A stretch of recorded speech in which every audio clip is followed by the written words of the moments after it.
السلام عليكم. بنين السلام على دمان. halkan nagala socotaan waa Ilays TV xaruntiisa wadanka Sweden gaar ahaan caasimadda Stockholm. Waxaa meesha isugu yimid xubno ka mid ah jaaliyadda Soomaalida Ogaadenya.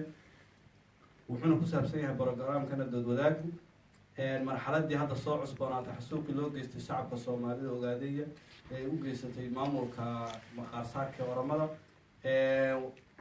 qodob kale waxaan ku falanqeyn doonaa shacabka Soomaalida Ogaadenya waxa kala gudboon marxaladan geeska Afrika gaar ahaan kala guurka Ethiopia ee la iswada cunayo. waxaa barnaamijka kala qayb qaadan doona Cabdinaasir oo dhanka digiga xiga Haybe iyo Cabdiraxmaan Bashiir. waxaa kaloo duubjoog ka ah xubno jaaliyadda iyagana fikirkooda ka dhiiban doona. barnaamijka inoo gudagalaya waxaa hadalka ugu horeeya siin doona Cabdiraxmaan Bashiir oo inoo dulmari doona marxaladan hadda xasuuqan iyo sababta ku bilowday iyo wadadu soo maray iyo marxaladda hadda marayo kadibna barnaamijkeena waan sii gudagali doona. Soo dhawaada. بسم الله الرحمن الرحيم الحمد لله رب العالمين وصلى الله وسلم على سيدنا محمد وعلى اله وصحبه وسلم. إليس تي في ادي ادبان marka hore u salaamaya waan uga mahadcelinayaa fursadan ay nasiiyeen marxaladan maanta taagan oo ah ama qodobkan ku saabsan yahay waxaan jeclahay inaan dib ugu yar laabto halkay ka soo bilaabatay iyo hadda halkay marayso. waxaan ognahay markii ay kacdoomada ay ka bilowdeen Ethiopia walibana khaasatan Oromada ay bilaabeen ay xukuumadda TPLF to qorshayaashii ay dejisay waxaa ka mid ahaa kacdoomadaas in lagu damiyo xoog oo ay u isticmaalaan awood military inay kacdoomadaas ku joojiyaan. qorshaha labaad wuxuu ahaa qorshaha hadda socda oo ah in qowmiyadaha qowmiyadda Oromada ama dadka Oromada iyo dadka Soomaalida ah in iyaga dhexdooda la kala dhex dhigo maxaan ku idhaahdaa colaad. taasina waxay ahayd qorshe dheer oo xitaa uu kasoo shaqeeyey ka horreysay xilli badan laga soo shaqeynayo xitaa Male Zenawi macnihii ra-iisul wasaarihii hore gumeysiga Ethiopia baktiyey macnaa qorshayaashu dejiyay ay ka mid ahayd. markii kacdoomadii ka istaagi waayeen TPLF waxay sameeyeen dagaalku ay soo rareen waxay u soo rareen deegaanka ay wadaagaan Soomaalida iyo maxaan ku idhaahdaa iyo Oromadu iyagoo isticmaalaya maamulada halka ay ka samaysteen ugu horreeyay maamulka macni markaas halkan macni Ogaadenya Ethiopia u matalayay oo macni Cabdile uu xukumo. marka ciidamada liu booliska ee Cabdile xukumo ayaa waxaa loo dhiibay fariin iyo qorshe ah oo Tigray u soo dhiibeen in si kacdoonka halka ka jira uu u soo leexdo in ay Oromada ay waxyeeleeyaan.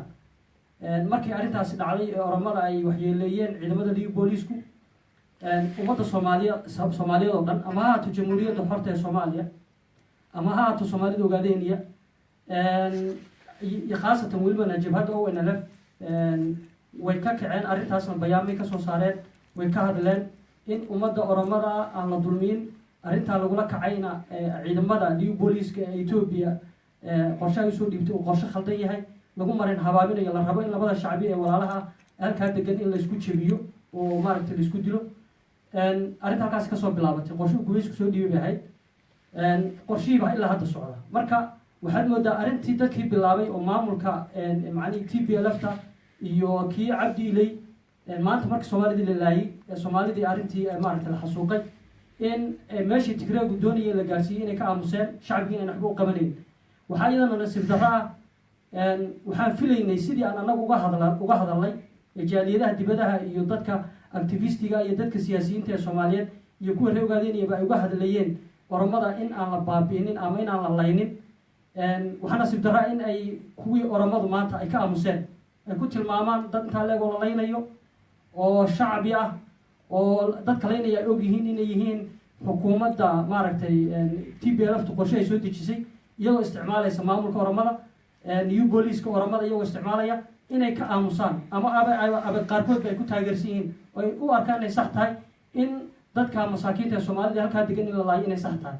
marka arrintaas waa arrinta maaragtay aan qaadan lahayn weeyaan arrin la qaadan doonana maahan Soomaali oo dhanna qaadan mayso. annaga waxaan u halgamaynaa ummadda Soomaaliyeed waxaan u dagaalamayna waxay ahayd in ummadda Soomaaliyeed gumeysiga ku jirta ee la gumeysto Ogaadenya inay dulmigaas ay ka baxaan.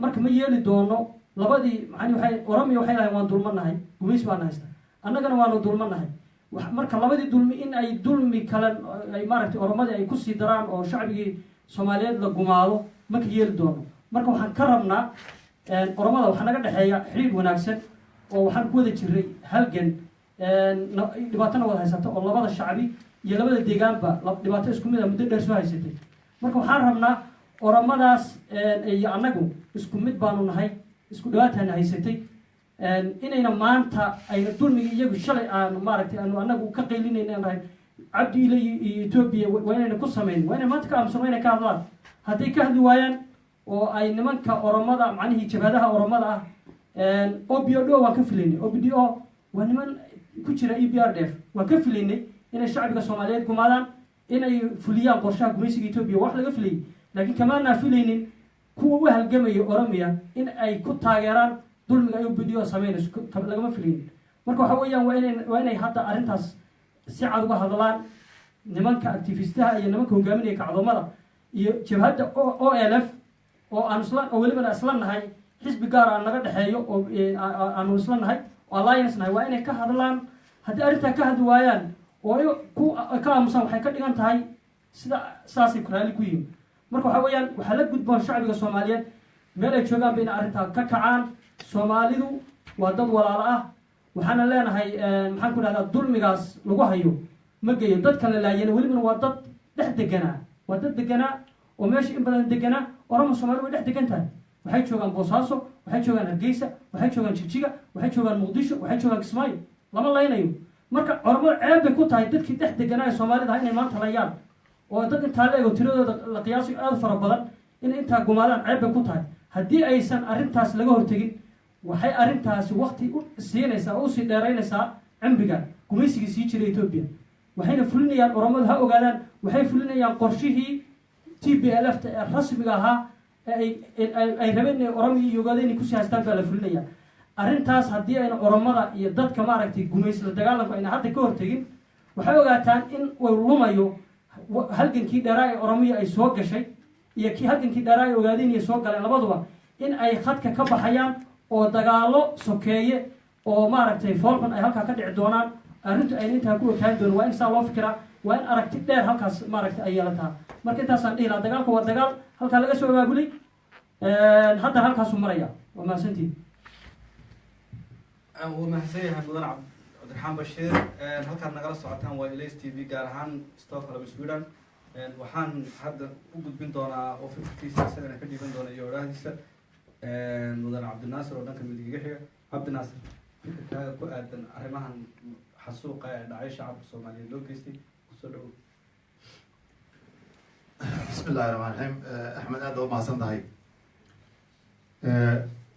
وهرين وحان سلامة هي شعب وينها الصومالية وغادية يقولهان ومدى الصوماليات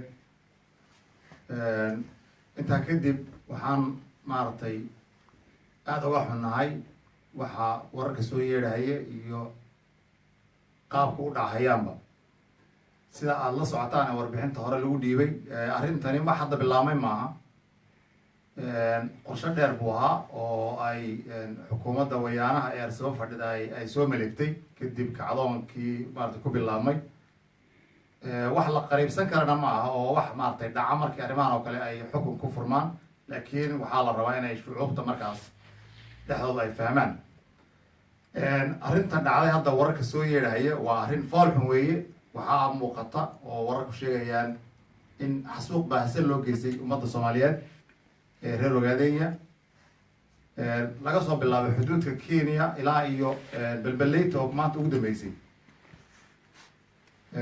waxaa intaa dheer in xoolo badan iyo hanti badan la dhacay waxaa intaa dheer ilaa hadda inay go'doonsan yihiin tiro aad u fara badan arrimahaas oo dhan waxa weeyaan laba weji weeye wejiga koowaad waa sida uu saaxiibka oga hadlay waxa weeyaan waa arrin la siyaasadeeyay bay ahayd wejiga kalena waxa weeye waxaad moodaa shacabka oromiya iyo siyaasiyiintooda dabadhilifka ee OBDO inay been isu sheegeen oo dadka soomaaliyeed ay rabaan in ay ku sameeyaan been abuur ah inay dhulkoodii la haysto inay awood leeyihiin, laakiin waa inay ogaadaan arrintan taata in ay tahay arrin la siyaasadeeyey. dadkan ormada iyo dadkan soomaaliyeedna ay daris ahaayeen, weligoodna ay ahaan doonaan. annaga haddaan nahay bulshada reer Ogaadenya iyo bulshada Soomaaliyeedba wax loo dulqaadan kara maaha arrimahan hadda dhacahaya. haddii ay fahmi waayaan arrintan say u siyaasaysan tahay inay maarata aynan ka istaagin, waxay noqonaysaa ummadda Soomaaliyeed way isdifaacayaan, dhulkoodana way difaacan karaan, laakiin yayna ku kadsoomin in maarata maatida la xasuuqo, kuwooda maamulka fadhiyana ay ka aamusnaadaan. taasi waa digniin. tan kaleeto waxa weeyaan shacabka Oromia halganka u rabay inuu maarata helo, inuu xorriyadiisa helo, iyaga qudhigoodu yana ku kadsoomin dibindaabyada ay maaratay qodaxdas kaga bixinayaan Tigreegu. arrintaas waxa yana ku kadsoomin. waxaa aan suurtoobi karin in ay Soomaali laayaan deedna ay ku nabad galaan oo ay xorriyad helaan. arrintaasi ma suurtoobi karto. waxa weeyaan waa in dib ugu soo laabtaan walaalnimadii horeeto. waxaan nahay laba shacab oo walaalaha oo darisa, isku wax baan raadinaynaa. innaga inaan isdillo waxaa ku badbaadahaya Tigree. marka inaad dib usoo laabataan weeye taas, la joojiya dagaalka. annaga haddaan nahay bulshada reer Ogaadenya qaybaheeda kala duwan, baaqaq badan baan kasoo saarnay. waxa weya waan cambaaraynaynaa arrintaas maamulka Tigreegu uu dabada ka riixayo. taasoo kale laydinka rabaa. shacabkana waa in laynta laga daayaa. haddii arrin kale arrintaas waxay noqonaysaa, waxay isu bedeleysaa inay noqoto Soomaali iyo Oromo. waxaan rabaa inaan dib ugu xusuusiyo dadka Oromia, meel walba oo Soomaali ay degan tahay joogaan, nabad bayna ku joogaan. nabaddaas ma sii soconayso haddii la sii wado layntan shacabka la laynayo. waad mahadsantahay. aad buu mahadsan yahay Cabdinaasir. weli waxaad nagala socotaan Blaze TV Stockholm. waxaan kusoo dhaweynayaa oo isagana fikirkiisa usii gudbinayaa Haybe. kusoo dhawow saaxiibada fikirkay ka dhiibteen su-aashan hadda inoo taale ah xasuuqi ka dhacay Soomaalida Ogaadenya ku dhacay, gaar ahaan Balbaleyti gaarkeeda ee Oromadu geysatay, maamulka Oromada dabadhilka loo adeegsaday. sideed u aragtaa, maxaad se kula talin lahayd shacabka Soomaaliyeed inay isku difaacaan naftooda iyo maalkooda? bismillahi raxmaani raxiim.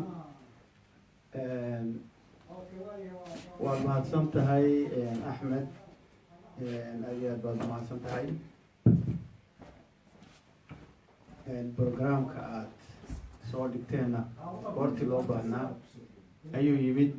intaana gudagelin, kolley dad islaamaa nahay, meesha waxaa ka dhacay waa arrin aad dhibkeeda iyo xanuunkeeda u leh. waxaan leenahay inaa lilaahi wa inaa ilaahi raajicuun. dadka